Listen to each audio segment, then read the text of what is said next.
40-year-old man who was a vaccine trial candidate for the Covishield vaccine that's being developed by the Pune-based Serum Institute of India has sent a legal notice to the company seeking 5 crore rupees as compensation. He claims that he suffered serious neurological impairments after the under-trial vaccine was administered to him.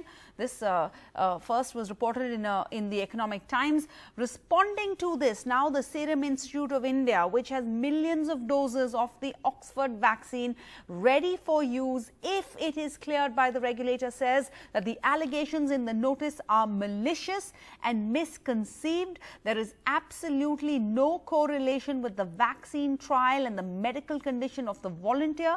In spite of specifically being made aware of the same, the volunteer chose to go public and malign the company. The volunteer is falsely laying the blame for his medical problems on the COVID vaccine trial, and the intention is an oblique pecuniary motive.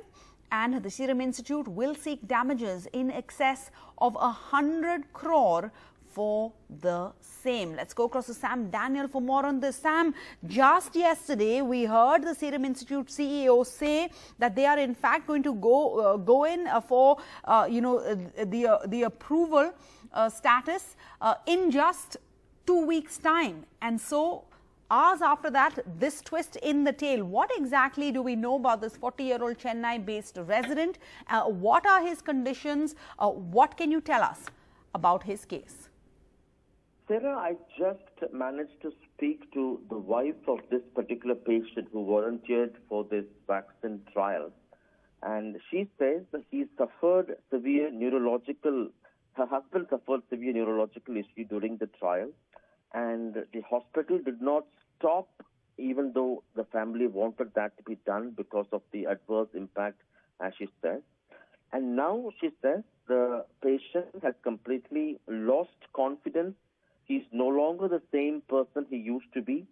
And because of his condition, he also lost a major project, an overseas project.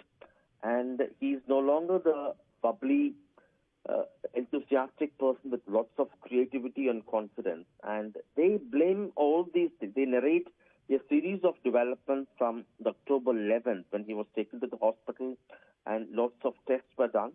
And the family says they are very confident that all these changes on him are purely due to the impact of the vaccine. And they say the hospital has not been able to prove it otherwise. And they say the aim is not to, they deny allegations or the response by the Serum Institute that their aim is to extract money. They say no, our aim is to, our question is why didn't they stop when we reported these issues? They should have stopped. Responding to treatment, he is recovering slowly. He's no longer the same person. And that's exactly why they say their petition to the sponsors and lay to others among people about this possibility. Although she says the hospital and other sponsors say no other patient has reported such response, such effect of the vaccine, their singular case cannot be ruled out, and this has to be investigated, and that's exactly what they.